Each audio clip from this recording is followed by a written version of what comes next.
Distinguished participants, within our project, If I Exist, We Are a Whole, with all aspects of education from inclusion to integration symposium. We're in this session now. My name is Nigar Evgen. I am the Director General in Turkish Spastic Children Foundation. This session will be hosted by Mr. Osman Öztürk, our Deputy General Manager, Deputy General Director, and we have valuable speakers in this session, and we will have your questions at the end of the session. Now I would like to leave floor to my colleague, Mr. Osman. Distinguished, valuable participants and speakers, I also would like to welcome you all. Our first speaker will be Erika Sisak. Erika Sisak is from Birmingham, and she works in a center for the disabled people, children from Parkinson, multiple sclerosis, and as well as in other many fields she works. And our guest has got experience more than 30 years, and she is a mobility analyst, and she is the administrator manager of the school, and as well as she lectures in Birmingham University. And we will hear from her important information, and I would like to thank and leave the floor to her. Okay, hi everybody, good afternoon. So I am not a lecturer on the university, I'm a practice tutor, and the approach what we are doing in Birmingham and following is called conductive education. So the institute I am working for is National Institute of Conductive Education, Center for Movement Disorders, and we are working with very young children, earliest children from 0 till 5. So before I start my presentation, I would like to say we are not doing direct integration or inclusion, but indirectly we are laying down the foundation for integration and inclusion, and we helping these children to be successfully integrated or included in the future in their wider society. So now I share my presentation. Okay, I hope everybody can see it. So that's all about conductive education and our approach and how we help children. Now, it's not moving down.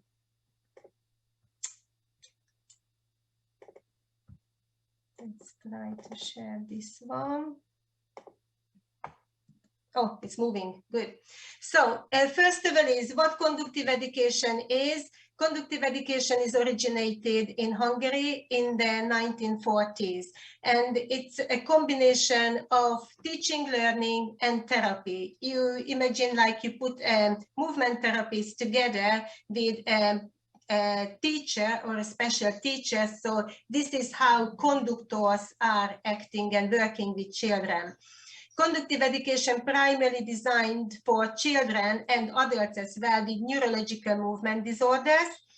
And probably in this scenario, the most important point is conductive education is aimed at developing the skills needed be included in society, in the wider society. Our institute is just giving you oversee. So we are working with very young children, and our sessions are free. And at the same time, after this young age, children can move to a primary school or to a different primary school, but we are working with adults as well. And within our institute, we have a training department because we train conductors, and we have a fundraising department because we are a charity, we are an independent school and charity.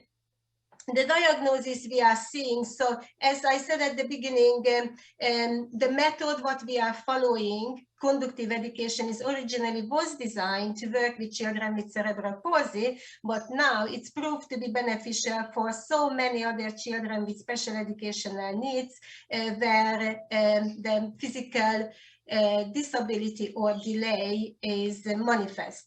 So we see children, very young children we are talking about, so quite a few haven't got the diagnosis yet. They have developmental delay. As I said, we see many children with cerebral palsy, all sorts of different cerebral palsy. We see children with some sort of trauma to the brain. Also, we work with children with dyspraxia or motor coordination delay. We see children, quite a high number of children, and I know few of you are working with children with Down syndrome. It proved to be very beneficial, especially in the very young age when they are just learning to stand and walk. Also, we see hereditary conditions, children with hereditary conditions or metabolic disorders. The aim and the priorities of our work, I guess it's similar to other settings as well. We want to provide education, support, and advice for families of very young children with special educational needs. We want to give the right support at the right time, and we all know how important is the early intervention. We want to provide a comprehensive, holistic educational program which focuses on movement appropriate to the age and the ability and the needs of the children. As parallel with the theme of this symposium, we want to provide preparation, as I said, a foundation for nursery and then primary school, a bigger society, even if it's in the conductive setting or somewhere else in a mainstream setting or in a bigger special educational needs school. How do we work towards these aims? Again, I guess like everybody else does in this young age, we create a positive atmosphere, and we have the I can attitude. So we are not focusing on, not assessing what the child, well, we do, but not focusing on what the child can't do. We're focusing on what the child can do and build everything on that knowledge, that observation, what the child can do as a starting point. We build up mutual trust and working relationship with the children and with their parents as well. Identifying the child's full potential so we can set up challenging but realistic targets for the child. Set targets orientated play activities within a structured program. Like we work with young children, the play is vitally important. So it looks like the children are playing, but actually they are working extremely hard. We're using the motivating effect of the group. So we are working in group situations, 4 to 5, 6 children in one group. Our approach is a very hands-on approach. So we manually facilitate, manually help the children to carry out different movements, to teach them how to do those movements independently. And of course, we are cooperating with associated professionals. Just like every educational setting, we have to follow a curriculum. Our curriculum here in England called Early Years Foundation Stage Curriculum, which broke down with prime areas, as you can see, and specific areas. When we work with very young children with special educational needs, the main focus is going on to the prime areas, the communication and language, the personal, social, and emotional development. But our specialty is the physical development. That's our main focus. And it's just a page from how we are linking the curriculum to our practice, how we're breaking down the curriculum and working towards teaching the children and motivating them throughout the sessions. So you can see The first one, for example, here is summer term, and the first week, the topic is run and run around the garden. So very young children use this topic as an encouragement. We set up the play activities around that so they can learn as well. And when they get older and they move up to the nursery setting, then we're focusing on more in details on the different areas of our curriculum. And it's the same, we have the curriculum breakdown weekly, and therefore the kids can have a chance to practice and replay activities. Now here, that's all about movements, because as I said, children who are coming to us, their main difficulty is the physical disability or physical delay. So our main focus is to work on children's self-confidence, self-esteem, and physical abilities. In their physical abilities, especially if you work with children with Down syndrome, you know their self-esteem and self-belief in their abilities are very low. We work on general strengths and stamina, start from the head control and then all through the body. The passive and active range of movement. We teach the children different floor and stool sitting. We do with the children different floor and stool sitting activities to improve their balance. Teach them different floor mobilities. It depends on what they can do, but we want them to be able to move around as independently as possible and to explore and learn as independently as possible. So rolling, creeping, crawling. And we teach the children how they can stand up from the floor through high kneeling and half kneeling, working on standing balance and posture, weight bearing and weight transferring, and then we moving to the stepping and walking skills. Of course, we can't forget, we look at the whole body, not just the big movements or the fine manipulation. We look at the whole body, so we think about the hands as well, how they can use the hands during different play activities, how they can use their fingers. So we work on the fine manipulation, and then we work on the self-care skills as well, such as eating, dressing, and toileting. Now, I just have to mention here, don't think that if the child cannot crawl, we don't do stepping or walking with the child. We do standing and stepping with the child. The difference is how much facilitation, hands-on support we give to the child. And then probably somebody can roll independently, crawl with one person, but take steps with the support of two people. Now, these are some pictures which help you to picturize and give you some feeling of the atmosphere of our sessions. And you can see now how we can bring the curriculum together with the play activities. For example, here on the first picture, you can see children playing in the sun. So that's sensory play as well. The topic, the curriculum on this week very likely is seaside.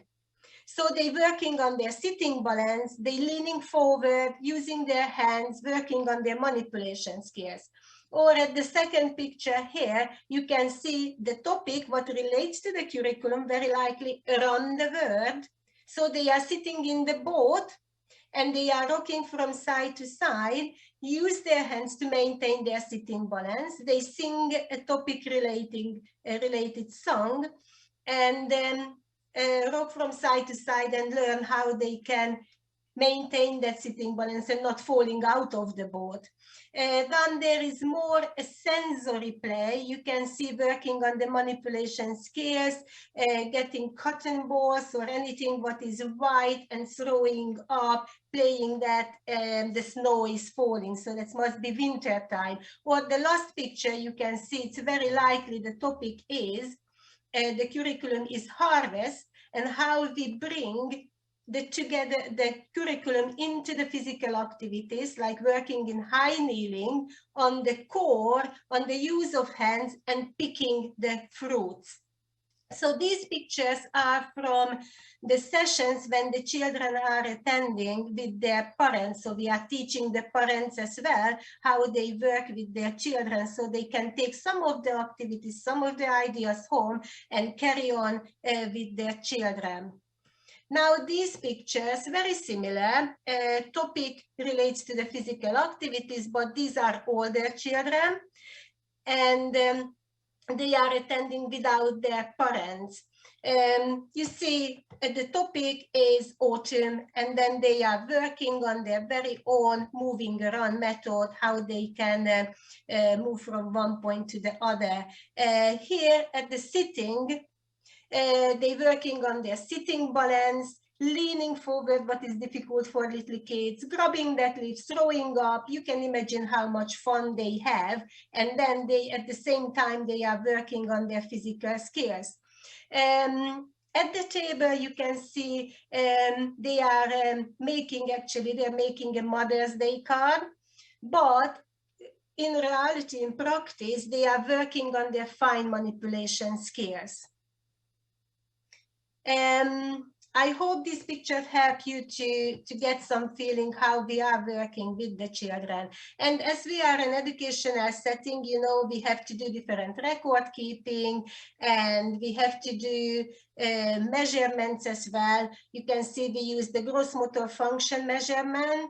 And here in England, we use B² to measure the progress towards the curriculum.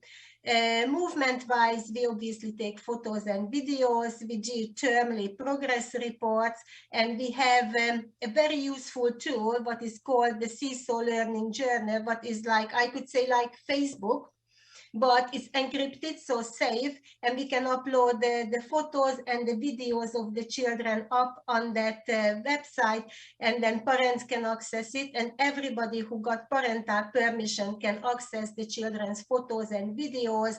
This way, we can share work. For example, in nursery group, when parents are not present, the parents can check it out at home, what their children did at the nursery.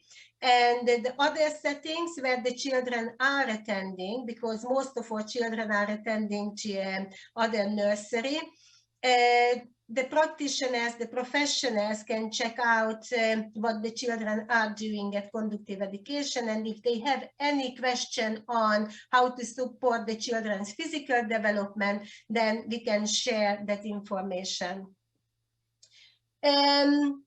So just summarize it, how our work within the Conductive Education framework helps children's integration and inclusion. As I said, we do the foundation. How we do the foundation? We set up challenging but realistic goals. We help children to achieve these goals and amend them as soon as they achieved it, because we train to do it, so the children don't have to wait to see a professional in a week or in a month time to get another activity. It's right there on the spot. We can raise the bar. Achieving and being praised realistically helps children to build their self-confidence and improves their self-motivation. And then this is what we are noticing when children coming to us, their self-confidence is boosting. And if they're self-confident, then they can achieve much faster. We can set appropriate attitude towards learning and achieving. And it's really important, because when they move out to another bigger and hectic setting, yes, they have to have the right attitude, because that won't be easy. We all know that. Throughout the curriculum-related activities, we are working in all areas of the children's development, helping them to reduce or close the gap between theirs and their typically developing peer skills and abilities. That's one of the biggest achievements what we can reach. We support parents to grow in knowledge and confidence and skills. The family involvement is key component in the children's success. We know that, especially in the very early years. And children will have a better chance this way to grow up as an active and valued member of their society. So that was my presentation, and it was, I know it's quite vague, but I know the time is very limited. So I just left my contact details there. So in case if somebody have a question or want to know about something in deeper details, or if somebody comes over to the sunny England and in Birmingham and wants to visit us, then please contact me, and I can organize a visit at our institute. And thank you very much for listening.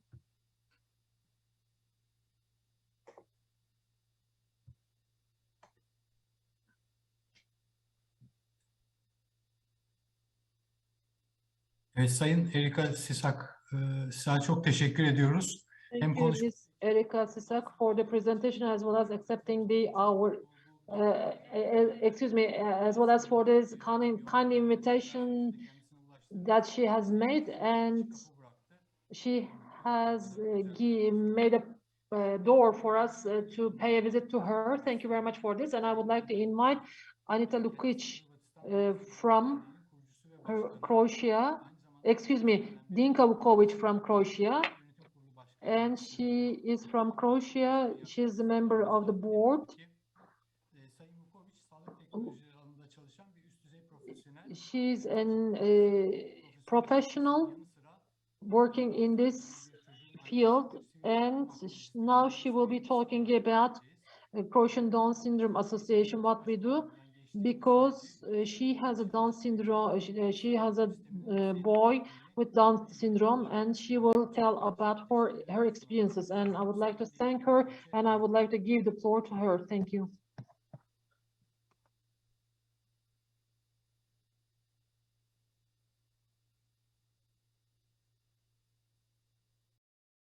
Okay, could I start? Does everybody could hear me?